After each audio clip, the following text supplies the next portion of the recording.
दोस्तों, कैसे हो आप सभी। मैं कुणाल और आप देख रहे हैं आपका अपना NF एक्सप्लोर। तो भाई आज मैं लेकर आपके लिए एक और नई वीडियो जो है एक बुलेट के ऊपर। और आज मैं जा रहा हूँ मायापुरी, वहाँ पे एक बुलेट के ऊपर पेंट हो रहा है। मीन्स पूरी कंप्लीट बाइक रिस्टोर हो रही है वो।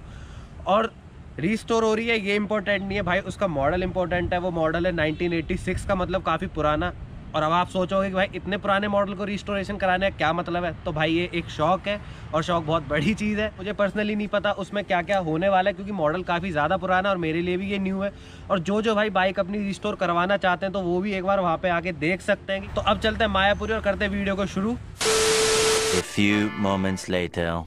तो दोस्तों ये रही भाई अपनी रॉयल इनफील्ड 1981 के मॉडल की चेसी। और ये इतनी ज़्यादा साफ़ है, इतनी पुराने होने के बावजूद भी, कि इतना मतलब इसमें कोई दिक्कत नहीं आई, कोई रस्टिंग वगैरह इसमें नहीं है। और इतने दिन से ये रखी हुई थी तो इसलिए भी हल्के फुल्के इसमें निशान ज़रूर हैं जंग के, लेकिन ये जंग नहीं है। ये साफ़ होगी तो सब हट जाएगी। मॉडल इतना पुराना है तो इसमें काफ़ी सारी चीज़ें होती थी, काफ़ी नहीं होती थी आज के मॉडल के हिसाब से। तो काफ़ी ज़्यादा इसमें कोशिश करी गई है इसको ठीक करने की। यहाँ पर भी इसमें एक छोटा सा क्रैक था, तो भैया ने इसमें बेल्ट वगैरह करवा के इसको ठीक करवा दिया है यहाँ से। तो अभी तो जब इसकी धुलाई होगी, जब मैं आपको बहुत अच्छे से दिखा दूंगा इसको, क्योंकि अभी तो बहुत ज़्यादा गंदी हो रखी है। और इसके जो बाकी सारे पार्ट हैं जो छोटे छोटे होते हैं बुलेट के अंदर, वो रखे यहाँ पे भी चल रही है धुलाई। स्टैंडर्ड ये बुलेट थी और इसी को इसी कलर में रखा जाएगा, ब्लैक में। और ये इसके छोटे छोटे कुछ पार्ट हैं, इसके कुछ पार्ट यहाँ पे रखे हुए हैं। ये भी उसी वाले बुलेट के पार्ट हैं सारे, जो जिसकी वो चेसी है। और बहुत ज़्यादा इसकी हालत ख़राब हो रखी थी। ये देखो पूरा मतलब घिसा गया है सारा कुछ, इसके जितने भी पार्ट थे। पहले का यार लोहा सच में काफ़ी हैवी हुआ करता था इस। और इंजन की हालत देखनी तो आपको देखो कितना गंदा हो रहा है, इसमें कितनी मिट्टी जम रही है यहाँ पे। तो भाई थोड़ा बहुत इसको घिस भी रहे थे, तो काफ़ी हद तक ये ठीक हो गया। लेकिन अभी इसमें सारा काम होगा। तो यहाँ पे ये मशीन रखी है बफिंग की, और ये भैया यहाँ पे बफिंग कर रहे हैं। भैया कैसे क्या क्या लगता है इसमें? इसमें मसाले लगते हैं। ये क्या चीज़ है? ये तार ब्रुश होता है। तार ब्रुश है। हाँ जी। और ये अभी आप इससे घिस रहे थे, मैंने देखा था। ये बफ होता है। इसी को बफ कहते हैं? अच्छा। और ये यहाँ पे मैंने आपके पास देखा था, ये क्या था? ये साबुन होता है चमक के लिए। ये चमक लाने के लिए होता है क्रोम के ऊपर? हाँ जी। अच्छा, तो कितना टाइम लग जाता है इसको बफ होने में? कम से कम 2 घंटे। तो 2 घंटे में पूरी बाइक? ओके। आपकी कोई भी बाइक हो 2 घंटे में भाई पूरा बफ कर देंगे उसको। लेकिन अभी जब पूरी रिस्टोर होती है तो बफ भाई एक मेन प्रोसेस होता है उसके अंदर का, इंजन चमकाने का। जब पूरी बाइक चमक जाती है तो इंजन डल ना लगे, इसलिए बफ करवाना पड़ता है। तो ये भी एक पार्ट ऑफ प्रोसेस होता है रिस्टोरेशन का, तो ये भी बहुत ज़रूरी है। और कंडीशन देखो यार इस इंजन की, इतना पुराना ये इंजन था। बाकी अभी पेंट वगैरह होके तो काफ़ी अच्छा हो ही जाएगा, लेकिन इसमें मिट्टी इतनी ज़्यादा जमी हुई थी तो इसकी भी सफाई चल रही है। तो इंजन में पेंट वगैरह ज़्यादा कुछ नहीं होता, बस एक यहाँ पे पेंट होगा, बाकी ये इंजन ऐसे ही रहता है।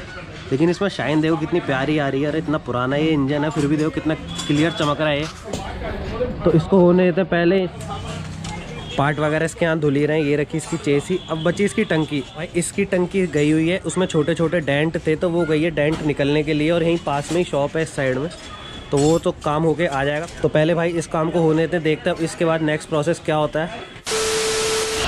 तो ये जो भाई छोटे छोटे पार्ट बच रहे थे इसके, जो मैंने भी आपको दिखाया था कि यहाँ पे बफ नहीं हुआ है, तो भैया उसी ब्रश वाले तार वाले ब्रश से उसको घिसने में लगे हुए हैं, जिससे कि वो प्रॉपर साफ हो जाएगा। तो इसको होने देते। तो दोस्तों ये आ गई अपनी भाई बुलेट की टंकी। और ये भाई बिल्कुल इसका सारा पेंट वगैरह सारा कुछ उतारा गया, क्योंकि जो पहले का पेंट था वो बहुत ज़्यादा ख़राब कंडीशन में था। और ऐसी कुछ ये टंकी भाई क्लियर करके, मतलब जो भी इस पर रेग माल वगैरह लगे हैं और डेंट वगैरह निकला है, तो कुछ ऐसा हुआ है। ये इसकी जो शाइन निकल के आएगी वो तो बिल्कुल पेंट वगैरह के बाद निकल के आएगी। बट पहले भैया की देखो मेहनत। रेग माल लगने के बाद फिर इस पर लगता है प्राइमर। दिखाता हूँ मैं आपको, 2-3 पार्टों पे लग भी गया है। तो ये तो भाई इसका हेड जिस पे मीटर वगैरह लगे रहते हैं, तो इस पर तो ग्रीन कलर का प्राइमर लग गया। ये इसके शॉकर कवर, और ये यहाँ पे फिल्टर का बॉक्स, इस पर रखा है प्राइमर ग्रीन कलर का। किसी भी कलर का हो सकता है, तो रेड कलर भी होता है, मैरून भी होता है, ग्रीन। तो ये यहाँ पे ग्रीन कलर का करा गया। और इसकी पकड़ काफ़ी अच्छी होती है पेंट को करने के लिए। तो जब भैया इसको पूरा अच्छे से घिस देंगे उसके बाद इसके ऊपर भी प्राइमर ही लगेगा। तो पहले भैया को घिसने देता। पीछे चल रहा है इंजन की बफिंग का काम, अभी थोड़ा सा और बचा है। यहाँ से काफ़ी ज़्यादा गंदा हो रखा था, भैया ने इतना घिसा कि इसके इंजन के जो नंबर वगैरह थे सारे कुछ निकल के आ गए। करने थे भाई को काम इनको भी। A few moments later. पहले इसका सारा पेंट उतारा गया, उसके बाद इसकी धुलाई हुई है। इस पर छोटे मोटे जो डेंट थे वो सारे कुछ हो गए। अब लग रहा है इस पर प्राइमर। फिर प्राइमर के बाद इस पर देखते हैं क्या होता है क्या नहीं। और क्योंकि टंकी ही बुलेट का एक ऐसा पार्ट होती है जिस पे सबसे ज़्यादा लोगों की नज़र जाती है। अगर इसमें कोई भी दिक्कत रह गई तो सारा मामला बेकार हो जाता है बुलेट का, तो इसलिए इस पर काफ़ी ज़्यादा ध्यान देना पड़ता है। तो ये हो गया पूरा प्राइमर का कोट, इसके ऊपर सिंगल कोट, और वहाँ पे जो भी मैंने आपको दिखाए थे वो हो गए, वहाँ पे उन सब का भी अभी एक एक कोट ही हुआ है। तो ये एक तरीके से बेसिक स्टार्टिंग है पेंट की जो सबसे पहले होता है। तो ये पहले इसको हो जाने देते हैं और देखते हैं फिर इसके बाद और क्या होता है। तो दोस्तों ये रहे अपने बजरंग अंकल, जिन्होंने अब दोबारा से इसके ऊपर पट्टी भरने का काम स्टार्ट करा है। इससे पहले अंकल थे नहीं यहाँ पे, तो ये जितने भी पार्ट हो रखे हैं ये सारे अंकल नहीं करे, और अब चल रहा है इसकी टंकी का काम। इसे कहते हैं पट्टी। बॉडी फिलर पहले लग गया, प्राइमर मैंने इसका आपको लगते हुए दिखाया था। उसके बाद होता है फाइनल प्रोसेस पट्टी का, क्योंकि भाई जितना ज़्यादा बेस इनका स्ट्रॉन्ग होगा उतना भी आपका पेंट अच्छा दिखेगा और शाइन करेगा। जितनी भी ज़्यादा बारीकियाँ ख़त्म होती हैं वो सारी इसी से होती हैं। तो ये वाला प्रोसेस थोड़ा मैन हो जाता है तो बुलेट के ऊपर, क्योंकि ये टंकी यार सभी को पता है सबसे ज़्यादा जो नज़र में आती है वो टंकी ही आती है बुलेट की। बाकी यहाँ पे ये सारे पार्ट इसके हो गए, ये इसके मडगार्ड दोनों रखे हुए हैं। यहाँ पे ये कवर, ये फिल्टर का कवर, ये शॉकर पाइप, ये इसका फेस जहाँ पे सारे मीटर वगैरह लगते हैं, इस पर सारा कुछ हो गया।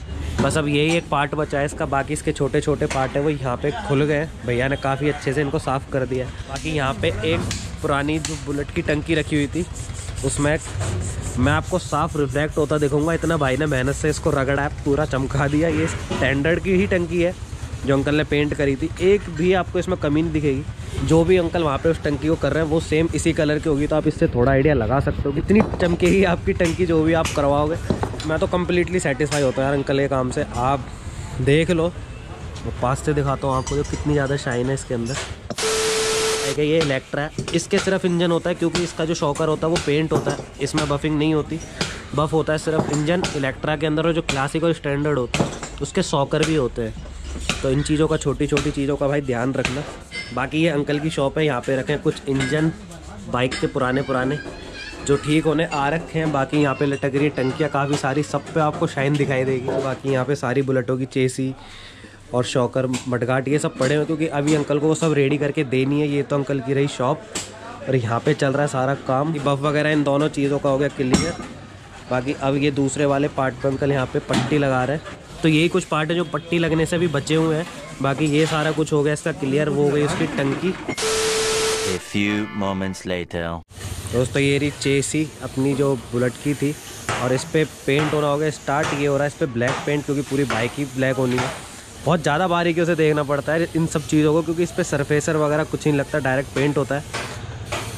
क्योंकि एक तो ये मॉडल भी काफ़ी ज़्यादा पुराना था, तो इस पर पहले सारा पेंट उतारना पड़ा कि जितना भी था। फिर उसके बाद इस पर अस्तर वगैरह लगता है जो लगा, और जॉइंट वगैरह जो टूट रहे थे वो सारे मतलब सेट करे। और उसके बाद मतलब जितनी ज़्यादा पुरानी बाइक होगी उस पर बहुत ज़्यादा काम बढ़ जाता है, और उसी चीज़ की बारीकियों को देखना पड़ता है इसके अंदर। और अब अंकल लगे पड़े यहाँ पे पेंट करने में, काफ़ी ज़्यादा इसमें मेहनत लगती है यार। जो चेसी होती है ना यही होती है मैन, और इसमें अगर कोई भी बैंड वगैरह रह गया या फिर कोई भी पार्ट इसका मिसिंग हो गया तो सबसे ज़्यादा दिक्कत हो जाती है। तो यही सबसे ज़्यादा मेन रहती है। और इस पे हो गया भाई सिंगल कोट कंप्लीट पूरा, और वहाँ पे कुछ इसके पार्ट रखे छोटे छोटे, बाकी अंदर चले गए। ये पूरी बुलेट के वो वाले पार्ट हैं जो छोटे छोटे रहते हैं। यहाँ पे रखा है मडगार्ड, ये बॉक्स वगैरह, ये इसका हेड, ये शॉकर पाइप, यहाँ पे भी मडगार्ड रखा है, ये इसकी टंकी, ये जितने भी इसके पार्ट थे सब पे सरफेसर लगने के बाद एक और बार पट्टी चेक होती है। वो सारा कुछ हो गया इसका। अब इस पे लग रहा है rough. A few moments later. काफ़ी देर रफ लगने के बाद अब ये लास्ट में बची है टंकी। अब इसमें और रफ लग रहा है, उसके बाद इसमें पेंट का प्रोसेस जो होता है प्रॉपर वो स्टार्ट हो जाएगा। और ये इसके मडगार्ड जो आगे पीछे होते हैं, फ्रंट का, ये रियर का, वो उसका हेड वहाँ पे रखा। और भाई और इसका लोहा इतना हैवी था, इसके मडगार्ड में भी इतना वेट है कि अब जितनी भी बुलेटें आ रही हैं उसके दोनों मडगार्डों को आप लगा दो तब भी इतना वेट नहीं बैठेगा। तो पुराने लोहे में सच में भाई बहुत ज़्यादा दम था। तो दोस्तों अब हो रहा है इस बुलेट की टंकी पे अंडर कोटिंग, और ये इसका फर्स्ट कोट है। अब ये देखो हल्की हल्की शाइनिंग इसी से आ जाती है, लेकिन इसमें ये पता लग जाता है कि इसमें कोई गड्ढे वगैरह तो नहीं है, कोई मास्क वगैरह जो है कुछ रह तो नहीं गया। ये एक तरीके का ये समझ लो स्टार्टिंग है पेंट की। इसके बाद होता है बेस कोट, लेकिन ये होता है अंडर कोटिंग। तो जितनी भी इसके अंदर ऊपर ऊंच नीच वगैरह रह जाती हैं किसी भी पार्ट में इस बुलेट के में, तो ये तो अभी फ़िलहाल तो टंकी पे हो रहा है, अभी और भी पार्टों पे होगा। तो ये इस पे हो गया अंडर कोट। अब होगा इस बॉक्स के ऊपर, ये वाला जो इसका बॉक्स है, अब इस पे अंडर कोट स्टार्ट होगा। इस पे अंदर अभी हो गया था। जो एक शाइन होती है बुलेट पे जो प्रॉपर तरीके से आती है, क्लीन बिल्कुल स्पॉटलेस शाइनिंग जो होती है वो आती इन्हीं चीज़ों से। जितना अच्छा ये सब होगा, जितनी नज़र इन सब चीज़ों पे रखी जाती है, उतना ही निखर के पेंट आता है। तो दोस्तों ये हो रहा है बुलेट की लाइनिंग के लिए, जो बुलेट की टंकी या फिर जो साइड में बॉक्स होते हैं उनके ऊपर जो आपने स्ट्रिप देखी होगी पतली सी गोल्डन कलर की, उसको बनाने के लिए पहले ऐसे पेंट करा जाता है गोल्डन कलर का। और उसके बाद देखते हैं क्या क्या प्रोसेस रहता है। अब ये होगा इसकी टंकी के ऊपर गोल्डन स्ट्रिप के लिए। और ये जो काम रहता है ना, ये एक्सपीरियंस होल्डर वाला बंदा जो करे ना वो सबसे सही रहता है। तो ये अंकल ही कर रहे हैं इसको। ये जो साइड में रॉयल इनफील्ड जहाँ पे लिखा रहता है इस साइड में, तो उस पर भी आपने देखा होगा गोल्डन स्ट्रिप रहती है।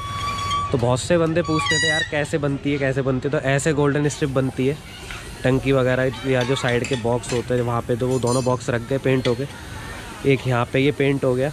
बहुत ज़्यादा ध्यान देना पड़ता है इन सब चीज़ों के ऊपर, क्योंकि अगर बिल्कुल भी ये ऊंच नीच हो गई गोल्डन कलर में तो ये स्ट्रिप बिल्कुल बेकार हो जाएगी। तो ये हो गया टंकी के ऊपर पेंट। अब इसके ऊपर स्ट्रिप वगैरह लगेगी। तो दोस्तों अभी जो आपने पेंट होते हुए देखा था सारा, तो वो सारा पेंट जो हुआ था इसके ऊपर गोल्डन कलर का, उसके बाद ये ब्लैक कलर से अंकल टेपिंग कर रहे हैं इसके ऊपर, जिससे कि इसकी लाइनिंग बनेगी। सबसे ज़्यादा बारीकियों का ध्यान रखा जाता है इस चीज़ के अंदर। ऐसे करके इस पर टेप लगा के जब ये टेपिंग लग जाएगी उसके बाद इसका पेंट का काम स्टार्ट हो जाएगा पूरा का पूरा। इसको बिल्कुल उसी तरीके से लगाया जाता है जिस तरीके से लाइनिंग इसमें छोड़नी होती है। तो ये लग गई दोनों की दोनों स्ट्रिप पतली वाली। ये साइड में ये जितना भी स्पेस बचता है इन सब चीज़ों पे बहुत ज़्यादा ध्यान देना पड़ता है। तो ये जो एक एक्सपीरियंस होल्डर जैसे हमारे अंकल हैं, इसी तरीके से काम होता है। तो इन्हीं को देख के आप भी सीख सकते हो अगर आप पेंट का काम करते हो। और अगर आपको पेंट करवाना है तो बारीकियाँ ऐसे कवर करी जाती हैं, तो आप उन चीज़ों को देखो यहाँ पे। और ये टेप लगने के बाद जो फिनिशिंग आती है वो कुछ इस तरीके की आती है। ये दोनों ही टंकियाँ स्टैंडर्ड की हैं। तो जैसे ये मोटी वाली टेप अंकल ने लगाई तो इस तरीके से गोल्डन कलर यहाँ पे शो हो जाएगा। और पतली वाली जो अंकल ने भी स्ट्रिप दूसरी उसके साइड में लगाई थी वो इस तरीके से शो होता है। दैन इसके ऊपर पेंट वगैरह होके तो ऐसी फिनिशिंग इस पर आती है, ऐसी चमकती है। और सबकी टंकियाँ भाई इसी तरीके से चमकती हैं बुलेट की। A few moments later. दोस्तों हो गया पेंट का वर्क स्टार्ट पूरा बुलेट का। अभी जो स्ट्रिप लगी थी उसके ऊपर अभी मैंने आपको लगती है दिखाई भी थी। और अब इस पर ब्लैक कलर का बेस कोट हो रहा है, क्योंकि अंडर कोट अभी इससे पहले under coat than golden colour का पेंट हुआ था जो स्ट्रिप के लिए करा था। और स्ट्रिप अभी यहाँ पे लगी गई थी, अभी मैंने आपको दिखाया भी था। और अब हो रहा है इसके ऊपर पेंट। और ये पेंट का फर्स्ट प्रोसेस है। और इससे पहले जो हो रहे थे वो इसके सारे बेस थे, इसकी नींव एक तरीके से थी। और अब पेंट हो रहा है, फिर इसके ऊपर भी एक और कोट होगा, दैन इस पर क्लियर लगेगा, तब पूरा फाइनल हो जाएगा। टंकी की शाइन वगैरह जो भी होती है और बहुत ज़्यादा निखर के आती है। ये इसका हेड यहाँ पे रखा हुआ है, ये इसकी दोनों डिग्गियाँ, ये शॉकर पाइप और यहाँ पे लगता है फ़िल्टर। इन सब पे बेस कोट लग गया है। अब पेंट लगेगा, मतलब बेस कोट का ही, पेंट को ही बेस कोट कहा जाता है, लेकिन वो फर्स्ट पार्ट होता है इसलिए उसको बेस कोट कह देते हैं। A few moments later. तो दोस्तों ये हो गया इसका पेंट सारा फाइनल। अब इसके बाद ये स्ट्रिप निकाली जाती है। तो इस तरीके से भाई ये स्ट्रिप निकलती है। तो पेंट होने के बाद ये कुछ इस तरीके से निकला है, ये देखो दोस्तों। तो ये निकल गई इसकी स्ट्रिप और ये बन गई इसके ऊपर पतली वाली लाइनिंग, ये इसके साइड में मोटी वाली। अब इसके ऊपर लगेगा क्लियर। इसके जो मैंने आपको बताया था 2 कोट हुए, दोनों कोट हो गए। अब इसके बाद लगना है इस पर क्लियर और फिर आएगी इसके अंदर शाइनिंग। वो शाइनिंग देखने लायक होती है, तो अब इस पर क्लियर लग जाने देते हैं। और जितनी बारीकी से अंकल काम करते हैं ना, आप कभी काम देखना अंकल का आके शॉप पे, तब आप खुद समझ जाओगे कि हाँ भाई ऐसा होता है काम। और उन बॉक्स पे से अंकल ने पेंट हटा दिया जो वहाँ पे रखे हुए हैं। वो मैट कलर का है, आपको दिख रहा होगा इसके अंदर ही। शाइनिंग तो अभी भी आ गई, लेकिन जो क्लियर लगने के बाद शाइन आता है वो कुछ अलग ही नेक्स्ट लेवल का होता है। और ये इस वाले बॉक्स की भी हट गई और यहीं पे सारे बॉक्स रखे और इन सब के ऊपर क्लियर लगेगा अभी। तो अंकल को क्लियर लगाने देते हैं। तो दोस्तों ये लग रहा है इस पर क्लियर। और अब देखना जो इस पर शाइनिंग निकल के आएगी अच्छे से। अभी जब आपने स्टार्टिंग में देखा था इसका एक एक पेंट का कतरा कतरा उतार के इसको बिल्कुल न्यू जैसा कर दिया था कि हाँ ऐसे लोहे से बन के निकला होगा अंदर से। अब लग रहा है इस पर क्लियर। और अब देखो इसकी शाइन, सोचो बुलेट पे लग के कैसा लगेगा। ये देखो इसकी शाइन देखो पेंट की, मैं खुद आपको इसमें रिफ्लेक्ट होता हूँ दिख जाऊँगा। और ये इसकी साइड की स्ट्रिप इतनी प्यारी निकल के आई है। और ये निखरेगा जब इसकी रबिंग होगी। दोस्तों ये हो गया इस पर फाइनल, क्लियर वगैरह सारा कुछ हो गया। अब सर्दियों के टाइम में आप सबके मन में क्वेश्चन होगा कि पेंट ख़राब हो जाता है, उसमें कुछ कमी रहती है। तो अंकल के पास एक स्पेशल कमरा है जिसमें अंकल पेंट होने का सारा सामान रखते हैं। वो मैं भी आपको दिखाता हूँ, भैया के साथ चलते हैं अंदर। तो ये अंकल की दुकान, और दुकान के अंदर पीछे की साइड में कुछ यहाँ पे अंकल ने एक चैम्बर जैसा बना रखा है जिसके अंदर अपना सामान सारा रखते हैं वो पेंट होने के बाद, जिससे कि उस पर कोई बबल ना आए या उसको गंदा ना हो या उस पर कुछ थिनर विनर के निशान ना बने। तो ये यहाँ पे एक रैक जैसा बना रखा है, यहीं पे रखी हुई है वो टंकी। और वो जो यहाँ पे अभी चेसी आपने पेंट होती देखी थी वो ये रखी साइड में, उधर दूसरी बुलेट की रखी है यहाँ वो जो अभी सुबह हुई थी। और ये इसके जितने भी छोटे छोटे पार्ट हैं वो सारे यहीं पे रखे जाते हैं जिससे कि वो आराम से सूख जाएं। तो 1-2 दिन अंकल इनको यहीं सूखने देते हैं, उसके बाद होती है इन सब चीज़ों की रबिंग। तो चलते हैं बाहर और देखते हैं दूसरे वाले पार्टों पे जो पेंट हो रहा है। तो ये हो गया यहाँ पे पेंट दूसरे वाले बॉक्स पे, मतलब क्लियर जो लग रहा था वो अंदर अभी मैंने रखते हुए दिखाया आपको भैया को। सारे पार्ट वहीं पे जाके रखे जाते हैं यहाँ पे जब सर्दियों का मौसम होता है, जिससे कि पेंट ख़राब ना हो। तो ये हो गया फाइनल ये बॉक्स पूरा। कितनी बारीकी से अंकल लगे रहते हैं इसके अंदर करने में, क्योंकि जितनी रिस्पॉन्सिबिलिटी अंकल की बढ़ जाती है ना पेंट के लिए वो कोई और नहीं समझ सकता। ये देखो कितनी शाइन इसमें निकल के आई है, ब्लैक से ज़्यादा तो ये गोल्डन चमक रहा है। जब आप अपनी बुलेट लेकर आते हो तो जितने ज़्यादा टेंशन में आप होते हो कि आपका काम कैसा हो कैसे नहीं होगा, उससे ज़्यादा टेंशन अंकल को रहती है कि अगर मेरा काम सही नहीं हुआ तो शायद उसको बुरा लग सकता है, क्योंकि ये जो बुलेट होती है वो लोग दिल से रखते हैं, दिमाग से नहीं रखते। तो उनका ख्याल रखना अंकल के लिए बहुत ज़्यादा ज़रूरी हो जाता है। तो ये हो गया इसके ऊपर भी पेंट, ये इसका हेड कोल जिसे कहते हैं। तो ये भी फाइनल हो गया भाई मडगाट पे अब क्लियर। और ये लास्ट बचा था, अभी टंकी वगैरह सारी आपने होती हुई देखी थी। अभी तक भाई इस वीडियो को देख रहे हो तो भाई शाइन के लिए एक कमेंट और एक लाइक तो ज़रूर बनता है, बाकी चैनल को सब्सक्राइब भी कर देना। अंकल को करने देते हैं पेंट और फिर अंकल से करते हैं बातचीत। A few moments later. तो दोस्तों बुलेट हो गई अपनी पूरी की पूरी पेंट। 1981 का ये मॉडल था जो अंकल ने अभी पूरा पेंट करा ब्लैक कलर का, और पूरा फिनिशिंग अभी आपने होती हुई देखी थी पेंट में कितनी ज़्यादा शाइन आई थी। हमेशा की तरह अंकल ने पूरी चमका दी। तो अंकल ये जो आपने अभी बुलेट करी है इसमें कितने पैसे लग गए पूरी में? बुलेट में पेंट के 7,500 रुपये लगे। ये मॉडल पुराना वाला था ना 81 का। अगर किसी बंदे के पास 1981 या उससे भी पुराना मॉडल हो तो आप सारे 7,500 रुपये 7,500 रुपये में आप पूरी बुलेट पेंट कर देते हो, चेसी वगैरह सारी चीज़ें। और उसके बाद और भी कोई खर्चे रहते हैं उसमें? और खर्चे रहते हैं, क्रोम के होते हैं, जिम के होते हैं और बक्स के होते हैं। तो वो जैसे हाँ बहुत जैसे पुरानी बुलेट होती हैं तो उनकी शाइनिंग वगैरह स्पेयर पार्ट रहते हैं वो अलग है। तो जो पार्ट वगैरह टूट जाते हैं या फिर जो खराब होते हैं, हाँ इलेक्ट्रिक तो आप जो भी बुलेट लेकर आ रहे हो, अगर आपकी पुरानी बुलेट है या फिर किसी भी मॉडल की आपकी बुलेट है, उसमें अगर कोई भी पार्ट आपको अलग से डलवाना है तो उसके चार्ज अलग होते हैं। अंकल जो बाइक पेंट करते हैं उसके 7,500 रुपये लगते हैं। जो भी आप बाइक लेके आ रहे हो जैसे बुलेट का कोई भी मॉडल है उसके खुलने के पैसे अलग होते हैं, वो मिस्त्री अलग हैं। आपने मेरी वीडियो में देखे भी होंगे, गुफरान भाई थे अंकल की दुकान पे, वही खोलते हैं और असेंबल भी वही करते हैं। और अगर आप जैसे इंजन को बफ कराना चाहते हो उसका प्राइस अलग है, नट बोल्ट पे जिंक होता है, सब चीज़ों का प्राइस अलग रहता है। तो अंकल ने जो अभी पेंट करा था वो तो भाई अंकल ने बिल्कुल एकदम उसकी कायनात ही बदल दी थी कि इतना पुराने मॉडल पे इतनी अच्छी शाइन स्पीचलेस थी।